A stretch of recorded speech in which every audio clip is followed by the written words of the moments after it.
Você quer viver You have ou the look morrer? of a man who accepts what he sees because he is expecting to Não sei, só sei que foi assim. With great power comes great responsibility. Eles são grandes, mas nós é ruim. O sistema é foda. All the moments will be lost in time, like tears in rain. TalmaCast, o podcast do Cineclube Debates. Mom, who's your favorite song? She's got a smile that it seems to me reminds me of childhood memories where everything was as fresh as the bright blue sky.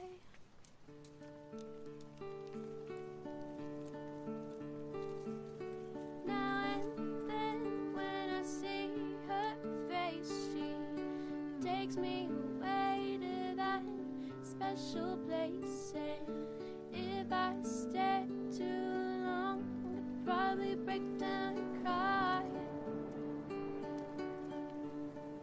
E aí, pessoal, sejam bem-vindos a mais um episódio do nosso programa semanal audiovisual em tempos de isolamento social. Hoje vamos falar sobre um filme chamado Capitão Fantástico. Antes da gente começar, a apresentar o episódio de hoje para vocês, falar um pouco sobre como nós chegamos até aqui, Estamos no episódio 28 de 30, sempre dialogando, sempre aprofundando os nossos olhares para diversos temas com diversos parceiros. Parceiros esses que fizeram parte, fazem parte, mas fizeram parte desses 5 anos de projeto. Um projeto de extensão com uma idade avançada, uma persistência e muita história, muito conteúdo, muita produção, que vai desde documentários, artigos, seminários, apresentações em congressos, construção de livro, Participamos da construção de 2 capítulos do livro Não Sei Se Ensinei, Mas Sei Que Aprendi, com professores que fizeram experiências e relatos, pedagógicos, didáticos diferentes, e o nosso projeto, o nosso Cineclube Debates, não poderia ficar de fora.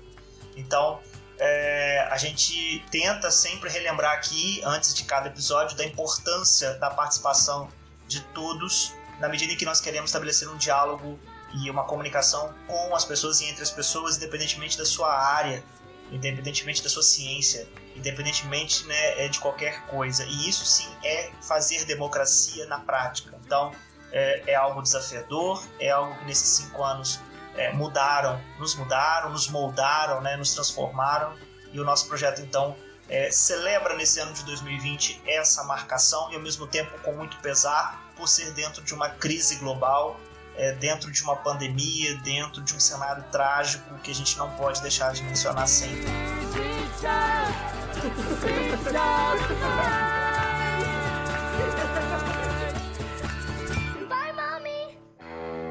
Bem, hoje vamos receber 2 dos nossos membros ativos nesses 5 anos e atualmente, a Aline Moraes e o Alan Pavuna. Inclusive o Alan, nesse programa nosso aqui, eu tenho que ressaltar o carinho muito grande que eu tenho por ele, porque ele é um cara que está sempre ali comigo nessas doideiras, nessas iniciativas nossas, e a gente tem uma lista imensa de coisas que a gente quer trazer para a galera. E o último episódio, já faço convite aqui, é para a gente falar da história do Cineclube. Então vamos falar um pouco sobre o projeto, 5 anos, muitas histórias, muitas coisas boas e ruins, e vamos falar com a galera que está fazendo parte da equipe dessa temporada de 2020. Então, voltando aqui, só para fazer uma introdução antes de chamar, a Aline já está aqui, o Alan também. A Aline e a Alan fazem parte de um projeto derivado do Cineclube, que é a Revista, que é um projeto de escrita colaborativa, que traz uma perspectiva bem diferente para a educação. E o filme de hoje, ele toca no assunto educação em suas diversas fronteiras, suas diversas dimensões também. Então, assim, é um filme muito provocador, eu defino o Capitão Fantástico dessa maneira. E antes de mais nada, então, a gente agradecer a presença de vocês aqui e falar, hoje eu só vou compartilhar assim, algumas coisas que o filme me provocou. Vou deixar para o Alan, para a Aline, que já estão aqui oficialmente. E aí, galera? E aí? Nem acredito que conseguimos trazer a Aline para este programa, Brasil. Não acredito. Conseguimos. Mas também, né? Tá quase chorando, gente. O filme foi indicação sua, sugestão sua. Você tinha que participar, cara. Entendeu?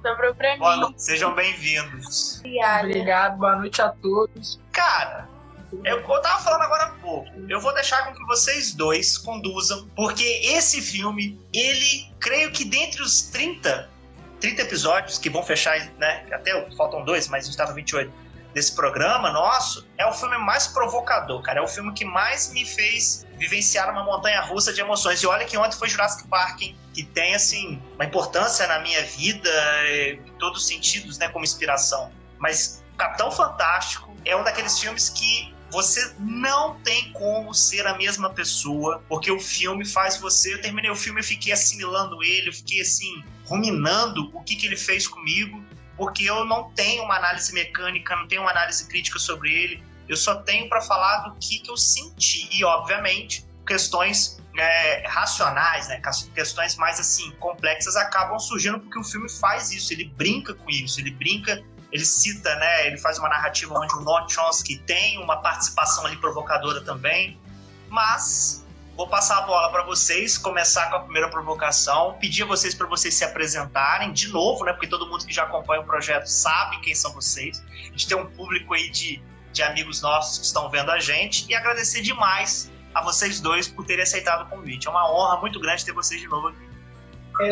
Boa noite. Meu nome é Alan, né? Acho que eu já sou figurinha carimbada aqui. Acho que já é a terceira vez que eu participo. E é sempre muito bom, né? Eu sou graduando em Geologia pela UFS de Alegre. Eu tenho contato com o Cineclube desde o início mesmo. Então, é uma caminhada, assim, muito longa, né? Pela minha parte. E é sempre bom estar aqui discutindo diversas obras cinematográficas, seja da cultura pop ou não. Acho sempre incrível discutir filme, então por isso que eu sempre tô aqui, né? Eu sou a Aline, sou ex-aluna do IFE, fiz agroindústria, formei em 2016. Atualmente faço nutrição na UFS de Alegre e tamo aí, né? Vamos ver. Tamo aí nada. Eu quero, Aline, que você fale, porque você, num outro debate, num outro evento que a gente tava discutindo, você simplesmente falou assim, olha, a gente tem que falar de Capitão Fantástico, vocês têm que falar de Capitão Fantástico. Eu falei assim, vocês, né? Não, você vai falar de Capitão Fantástico. Eu não sabia desse detalhe. Quem indica tem que fazer.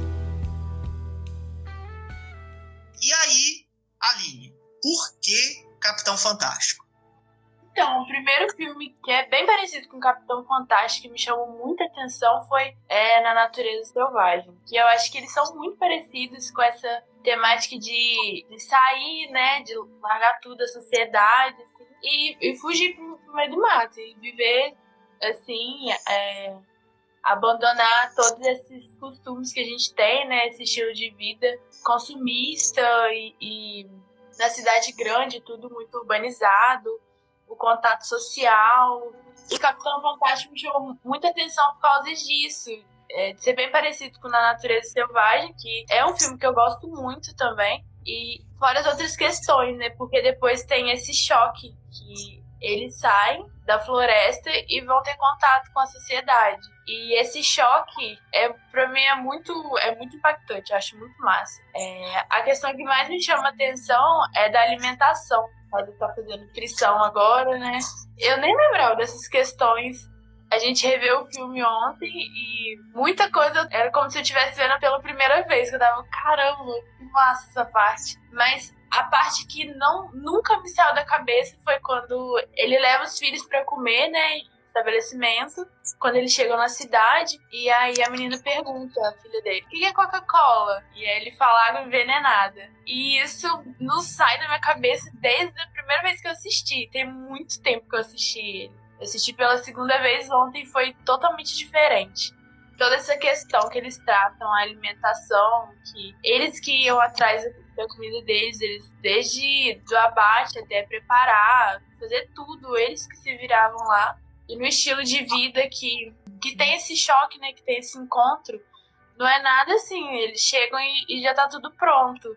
Tanto é que ele pergunta pra tia dele, como é que você matou essa galinha? E ela fala, já comprei assim, não lembro se já veio assado, mas tipo, olha só que facilidade, né? E eles não estão acostumados com isso. Então, essa questão da alimentação, pra mim, foi uma parte que me chamou muita atenção. Isso é muito legal. Eu vou também perguntar ao Alan o porquê que o filme chamou a atenção dele, mas a sua fala já me desperta aqui para uma questão, que é o seguinte. Você diz que, revendo o filme, você, obviamente, percebeu coisas que não tinha percebido.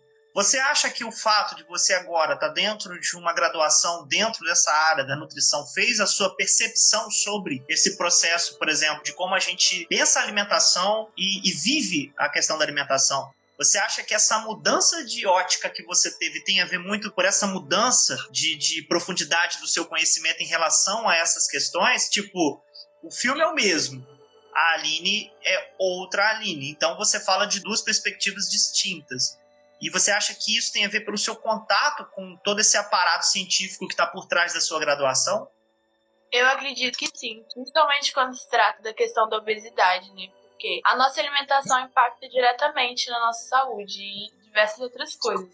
Mas a alimentação é diretamente. Então, quando eles têm esse choque, assim, das duas realidades, que mostra, né, que a maioria da população é obesa, eles olham o cardápio e vê que não tem comida de verdade. Realmente, ele vai falando as coisas que tem no cardápio e não tem nada parecido com o que eles estavam acostumados a comer, né, na floresta. Eu acredito que sim, eu estou inserida na faculdade agora, no curso que eu estou atualmente, pela vivência até aqui. A questão dos alimentos, tudo hormônio, antibiótico, agrotóxico e os fast foods. Eu acho que assim, toda a minha vivência até aqui impactou bastante para eu ter uma outra visão assistindo o filme agora recentemente. Outra coisa também que eu tava pensando, que a gente se submete a tantas coisas, né, na nossa alimentação, a gente acaba sujeitando a esses fast foods, a uma alimentação muito industrializada, com alimentos cheios de edulcorante, alimentos que têm algumas substâncias que já foram comprovadas que são cancerígenas, e a gente continua consumindo, cheio de aditivo e tudo mais, cheio de sódio, e coisas que a gente sabe que não faz bem para a saúde. E a gente tá aí com medo da vacina. A gente se submete a essa alimentação todos os dias e a gente nem tem ideia do que tem ali dentro. A gente tá comendo isso todo dia e tá tudo bem, né?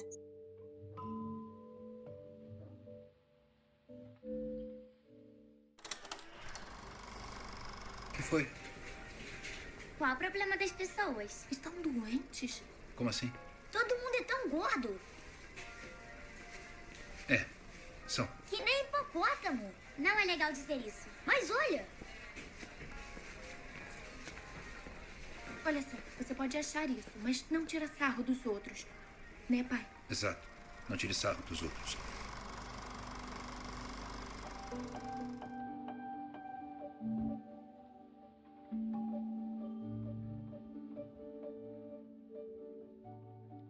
O Alan, o Capitão Fantástico, com certeza, não foi a primeira vez que você assistiu ele ontem, né? Você já tinha comentado, já tínhamos, né, obviamente, comentado que era um dos filmes... Porque uma das coisas que o projeto faz também, e faz muito bem nesses 5 anos, e a gente ainda não sabe nem como catalisar isso, talvez a construção de um site, talvez um blog, é a curadoria que a gente faz de obras audiovisuais que perpassam temas que se conectam. Então, por exemplo, a Aline já mandou aqui Na Natureza Selvagem. Nós já falamos de Na Natureza Selvagem e outros momentos aqui, por exemplo, na discussão com o Leverson Chaves, do livro dele, Lições Naturais, onde ele pega a biologia e vai falar de vida e existencialismo, na biologia, no meio ambiente, nós mencionamos também Na Natureza Selvagem. Então, assim, é a curadoria que conecta temas e assuntos e faz com que as pessoas compartilhem aquilo que elas se sentirem envolvidas. Então a gente constrói uma rede, né, bem interessante de emoções e reflexões ao mesmo tempo.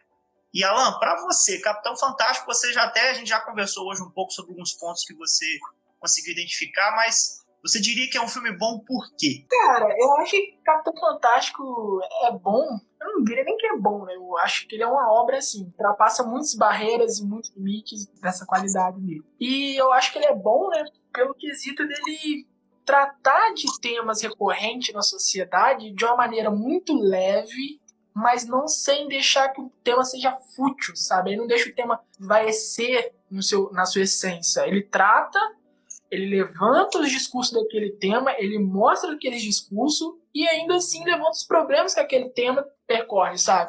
Ele não é um filme que trata endeusa aquele tema e deixa ele ali no pedestal, não. Ele discute e faz com que ele seja desmiuçado em todas as partes, ele quer criticar em muitas coisas.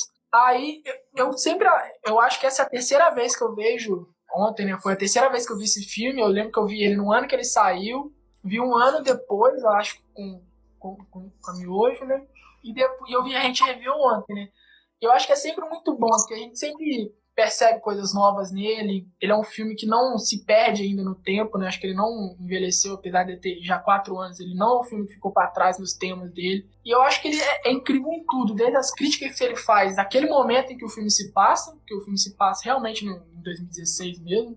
Tanto é que ele faz crítica à eleição do Trump. Ontem eu percebi isso, né? Eu não tinha percebido na época. Eu acho que esse filme nunca vai ficar ultrapassado. E é muito interessante, né? Porque como vocês mesmos já falaram na relação entre ele e Na Natureza Selvagem, é muito interessante porque eu vejo, tipo, o Na Natureza Selvagem eu vejo muito mais problemas nele, assim, não falando que o Na Natureza Selvagem é ruim. Eu adoro Na Natureza Selvagem também. É um dos meus filmes preferidos.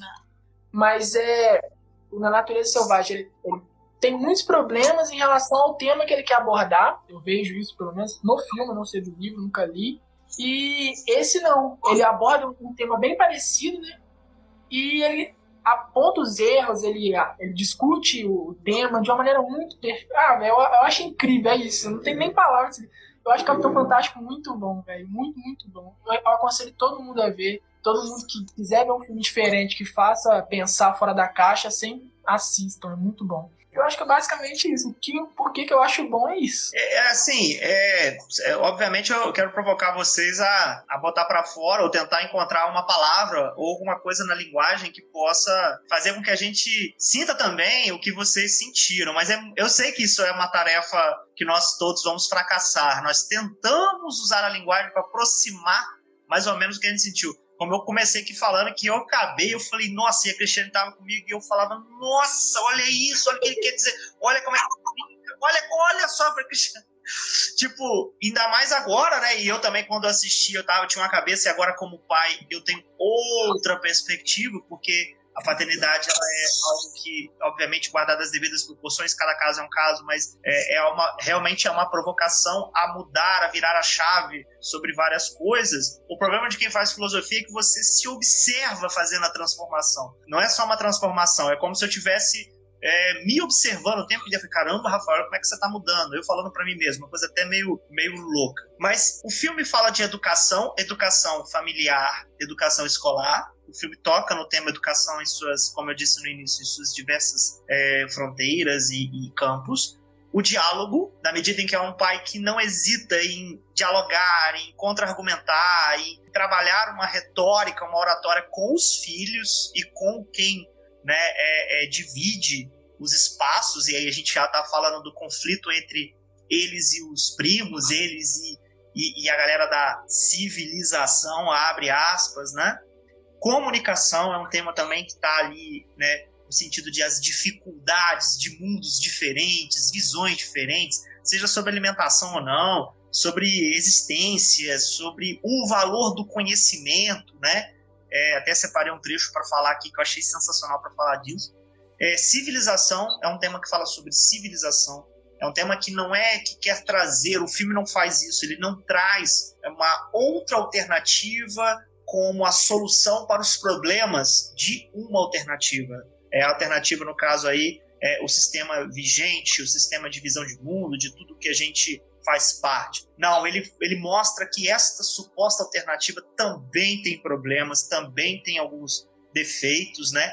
E isso é muito interessante. A dialética, e aí a dialética em que sentido? A gente fica no meio desse confronto de mundos, porque você acaba se perguntando qual deles eu faço parte, qual deles eu queria fazer parte. Então, como eu disse para vocês, é mais assim coisas que eu pensei do que de fato fazer uma análise crítica de um filme que pode ser visto como um drama e também uma comédia de 2016. E então, assim, muito rico isso, porque você não sai do filme o mesmo. Então, filmes assim, penso, são difíceis de se encontrar nos dias de hoje. Eu não sei se eu comentei alguma coisa que vocês querem também trazer aí. Fiquem à vontade. Eu acho que, tipo, é bem por isso mesmo. Eu não lembro de muitos filmes que sejam igual a ele, nem mesmo antes dele. Não lembro nenhum, assim, sabe? Que tenta discutir o tema dessa maneira. E eu acho que é bem interessante isso que você fala, né? Da questão de tipo, da educação, né? Porque o pai ali, né? Ele faz um papel tanto de pai, tanto de professor, né? Ele e a mãe, que vem a falecer no início do filme, assim. Então, ambos construíram uma comunidade, que é até interessante fazer um paralelo com a comunidade que Platão mesmo imaginava, né? É uma comunidade, até mesmo ele fala no filme, né? Não lembro se no filme ele fala, mas acho que no trailer que a gente até chegou a ver, ele fala que ele está construindo uma comunidade de filósofos reis, como o próprio Platão fala, né? Então, tipo, ele passa o conhecimento para a criança sem de ter medo que a criança tenha medo daquilo, assim. E é muito interessante esse paralelo porque a escola é totalmente diferente, né? A escola convencional que a gente tem, que a gente é inserido, não é nem que a gente tem, a gente é inserido nela. Essa escola que já vem de muito tempo e ela é ortodoxa, ela te insere no conhecimento, mas ela fala assim, ó, agora você não está preparado para isso. Então você não pode ver isso. Eu vou te dar só isso daqui. Sabe? Ele não. Ele é um cara que ele vê os filhos dele, ele vê aquilo, uma máquina de conhecimento, né? Criança é uma máquina de conhecer, né? E ele passa os conhecimentos que ele acha que aquela criança tem a capacidade de entender. Tanto é que, assim, óbvio, né, gente? O filme, acho que ele meio que faz uma licença poética em alguns momentos, né? Óbvio que a criança não vai pegar um livro de física quântica e vai entender igual no filme, né? O filme, ele meio que brinca com isso. Mas ele brinca, mas de uma maneira muito sensata.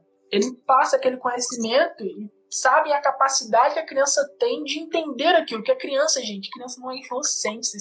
Acho que a gente tem que perder muito isso. A criança, ela não é uma inocente. Tipo assim, digo dentro desses limites do conhecer, né? Do conhecimento. E o filme trata disso muito bem. Ele não, em momento nenhum ele desrespeita os limites. Tanto é que o cara mesmo, ele tem certo momento quando ele tem um dos primeiros choques, né? Com os filhos dele, com a sociedade. Ele entende, tipo, a maneira... Ele já entendia, no caso, né? Mas ele entende a maneira que a sociedade está sendo regida. Ele não quer interferir naquela maneira. Ele não quer interferir naquela sociedade. Ele está tentando criar um paralelo a ela. Então, e ele, quando ele se choca com essa, ele respeita. Tanto é que ele pede desculpa para a irmã dele por ter agido de uma maneira que ela não gostaria perto dos filhos dela. Apesar que depois ela também age de uma maneira que ele não gosta, né? Ela vai de frente com o ensino dele sem também ter esse outro lado. A maneira de como ele ensina, a maneira de como ele educa. E os filhos dele são muito bem educados. São crianças e jovens que já estão com uma formação acadêmica, diria eu, e muitas vezes retórica, que nenhuma outra pessoa adulta sequer tem, né? Que os próprios tios deles não tinham aquela formação, não tinha aquela opinião que ela conseguia formar, uma criança de 8 anos conseguia formar. Eu acho que é muito interessante que ele esbarra, né? E é interessante como que, por ele ter educado os filhos dele, né? Tipo, ele educou os filhos dele, afastado do objeto escola, né? Do objeto social escola, ou seja, os filhos não teve contato com outras crianças. Há diversos erros ali nessa educação que ele cria, porque é uma educação que, teoricamente, é rica.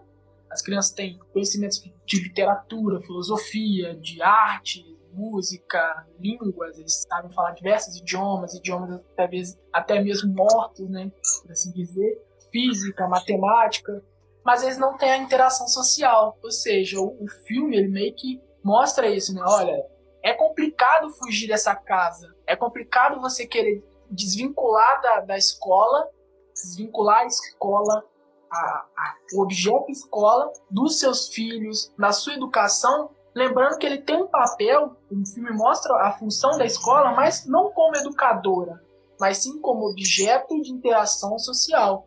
Ou seja, ela mostra que a escola não está ali apenas para educar, ela está ali para que seus filhos tenham um contato social e que assim se formam como pessoas, como indivíduos, perante uma sociedade. Acho que o filme muitas vezes ele mostra isso, né? Mostra que diversas vezes a gente não pode agir como um indivíduo individual, né? E sim um indivíduo coletivo. Um indivíduo que está perante uma sociedade, que dentro dessa sociedade vai interagir socialmente e conectar-se de outras maneiras com ela mesma, sabe? Eu acho que muito isso. Eu acho que a educação que o filme mostra, pelo menos pra mim, óbvio, foi muito dessa parte. Tipo, ele mostra uma educação teórica muito bonita, mas ao mesmo tempo ele mostra o problema dessa educação sem essa interação social. Então eu acho que fica muito nisso. A gente acha que é tudo perfeito, né? A questão da educação, enquanto... Quando ele faz a comparação com os primos, que a tia critica, que eles não sabem nada sobre nada, e aí ele chama os primos, que um já tá até no ensino médio, pergunta sobre os direitos civis, e eles não sabem nada, falam, eu acho que é isso e isso, mas não tem nada a ver.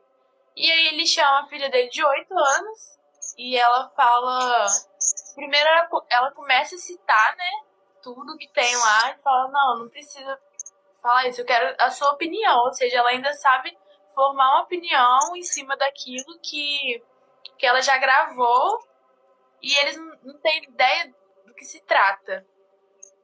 Só que realmente, quando eles vão tentar fazer esse contato social, né, tem muitas falhas, eles não conseguem interagir assim muito bem. É sensacional, cara, porque você menciona um trecho do filme que mostra claramente que a escola do personagem, do pai, eu não lembro o nome do personagem. Ben, o nome do personagem principal, ou do pai, né, lá, ele é o Ben. Então, do Ben, é uma escola muito mais complexa, muito mais completa, um tipo de conhecimento, porque esse exemplo que você traz, ele traz vários problemas. Eu até selecionei aqui uma anotação sobre isso, que é o seguinte, é até de uma outra cena do filme, que é a cena do vinho, que é no jantar, né? São várias coisas que acontecem naquele jantar, e aí a filha, uma das filhas mais novas, pede pra beber, né, uma taça de vinho. Ben, quer vinho? Por favor. Pai, posso tomar? Claro, por que não? Ben, não, crianças não bebem vinho. Mas na França e em outros países, crianças bebem um pouco de vinho sempre. É digestivo. Isso não é crack. O que é crack? Crack é um derivado cristalizado e altamente viciante da cocaína. Nos anos 80, acelerou o extermínio de vários bairros interurbanos. Viciados. Até crianças como vocês estavam se matando por quase nada. Por um Nike. Eles se matavam por Nike? A deusa grega alada da vitória? Para. Ele tá brincando, não é? São tipo Adidas. Quem é Adidas? É sério? E aí o pai, claro, tá. E aí o pai dos primos, né? Ele, opa, como assim e tal? Ele mostra um certo desconforto e aí o Ben, ele explica que em alguns países, até na França, isso é normal e tal. Ou seja, ele não é uma pessoa ali daquele estereótipo do selvagem que vem do meio do mato e que não sabe de nada. Pelo contrário, ele sabe mais do que os ditos civilizados por conhecerem o que é Adidas, mas não conhecerem a origem da palavra Nike, que eles conhecem como Nike, como marca de tênis. Então, é muito curioso porque o filme brinca com a gente quando mostra pessoas com muito mais conhecimento e que não necessariamente aprenderam esse conhecimento numa escola feita de tijolos e teto, e uma sala com as carteiras enfileiradas, e alguém que detém o conhecimento na frente falando. Então o filme, isso aí foi, cara, como professor, como educador, eu falei, nossa, cara, isso mexe muito com a gente, porque estamos falando justamente do tradicional, do conservador, daquilo que é dito que dá certo. E aí, Aline, quando você fala desse uso, dessa alimentação completamente maluca, industrial, isso é visto como um modus operandi conservador. Hoje, se um aluno leva uma maçã, hoje nem tanto, mas antigamente, né, ou nos últimos anos, se alguém leva uma maçã para comer no intervalo, né, ele é visto como, nossa, que cara retardado, ele está comendo uma maçã, ele podia estar comendo um pão pizza, ele está comendo um todinho, alguma coisa assim. as coisas estão mudando. Eu observo, pelo menos, que essa criticidade, educação alimentar, mais pessoas tocando no assunto. Eu não sei qual é a dimensão dentro da graduação. Não sei o que está rolando de debate sobre isso aí. Mas, por exemplo, você encontra diversos documentários, e nós exibimos vários no Cineclube sobre isso. São documentários antigos, Muito Além do Peso, o próprio O Veneno Está à Mesa, a gente... como é que é, gente? É aquele da carne, Cowspiracy também, nós exibimos os 3, e são documentários que não são de agora, são documentários de anos passados, que já tocam no assunto sobre o modus operandi da indústria alimentar precisa ser repensado. Então, tipo, meio que qualquer um que pense quebrar essa lógica, ele é visto como, nossa, você tá pensando fora da caixinha, mas você não é visto como tal. E no Muito Além do Peso cita isso, um aluno que sofreu bullying, né? Ele foi zoado porque... E a zoação era tão grande porque ele levava fruta, porque a mãe falava, come fruta, filho, não come isso aí não, porque isso aí é muito, né, processado e tal, come fruta que vai ser importante para a sua saúde, né, sua saúde como um todo, né? E aí a criança fala que tinha que comer escondido no banheiro, comer a fruta escondido porque ela era a única. Então isso é um dos relatos do documentário que até a gente já consegue não, a gente queria aqui sugerir para vocês, né, entrando nessa questão da curadoria. A gente vai falar aqui de várias sugestões para vocês para fazer pensar. E aí, só para continuar, o pai se comunica diretamente sem hesitar com a filha. Quando esse momento, né, a cena segue, ele explica o que é o crack para ela. Então, aí ele vai começando a falar, ou seja, o conhecimento dele é muito vasto. E aí que entra a questão.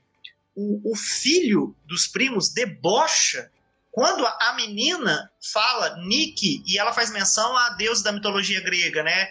Que o nome Nike, aí a pronúncia americana, não sei, originalmente essa palavra tá lá na mitologia grega e ela tá ali no tênis. Só que aí que você tem 2 mundos ali malucos. O menino debocha eu não sei se foi uma filha pequena que o Ben tem, são 2 filhas pequenas ou é um casal pequeno, acho que são 2 filhas pequenas. E ele debocha da menina, sendo que a menina está demonstrando claramente que ela tem mais conhecimento que ele, e que o fato de saber Adidas, o que é um tênis, e eles não saberem o que é Adidas, uma marca, os coloca como inferiores. O que eu vi da cena? Eu vi que o saber, ele tem valores distintos dependendo do mundo, dependendo da perspectiva que você olha. Porque o outro tá zoando que o menino não sabe o que é um tênis ou o que é uma marca de tênis famosa, e o menino não zoa, ele simplesmente só comenta, Nike é a deusa da vitória da mitologia que você está falando? Ou seja, são 2 níveis de conhecimento tão assim diferentes e 2 valores. Quando eu falo de valor, eu estou falando assim no sentido de hierarquizar mesmo. O menino, ele debocha, eles são debochados. Por quê? Porque segundo a perspectiva deles, os filhos do bem e o bem são de pessoas do meio do mato, são selvagens. Mas na realidade não é isso. Eles são muito mais preparados, eles têm muito mais conteúdo. E você citou aí a questão do direito, né? E ele faz isso, o pai sabe disso. A gente tem que saber diferenciar o locus do pai e dos filhos, porque o pai ali está projetando nos filhos aquilo que ele considera ser também o melhor e o ideal. E aí esse conflito acontece com o filho mais velho, quando ele fala, pai, eu quero. O cara foi, né, aceito numa grande universidade, o que é um efeito colateral da própria criação do Ben. Quando ele cria muito bem os filhos em termos de conhecimento, e eles vão ganhar o mundo. E o pai, nessa hora, como todo pai, é difícil achar um pai que não fica com frio na barriga de soltar o filho pro mundo. Então, fica aqui a sugestão para vocês assistirem e tirarem suas próprias conclusões, porque o filme é uma montanha-russa.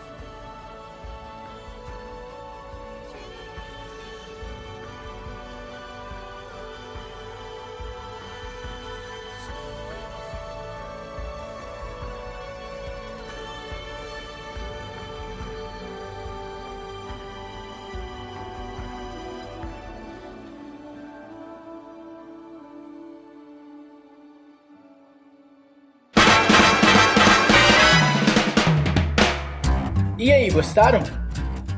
Esse episódio faz parte das lives do Cineclube Debates na série do Instagram Audiovisual em Tempos de Isolamento Social, Possíveis Reflexões. Não se esqueça de compartilhar esse podcast.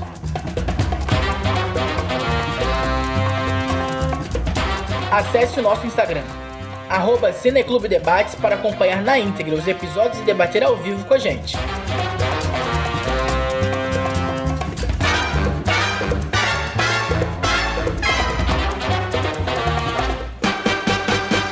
Quem assina a edição completa desse episódio é o Will. Já nas vinhetas de abertura e encerramento, contamos com as vozes do Giovanni Sarati e do Bruno Leonardo, que sou eu.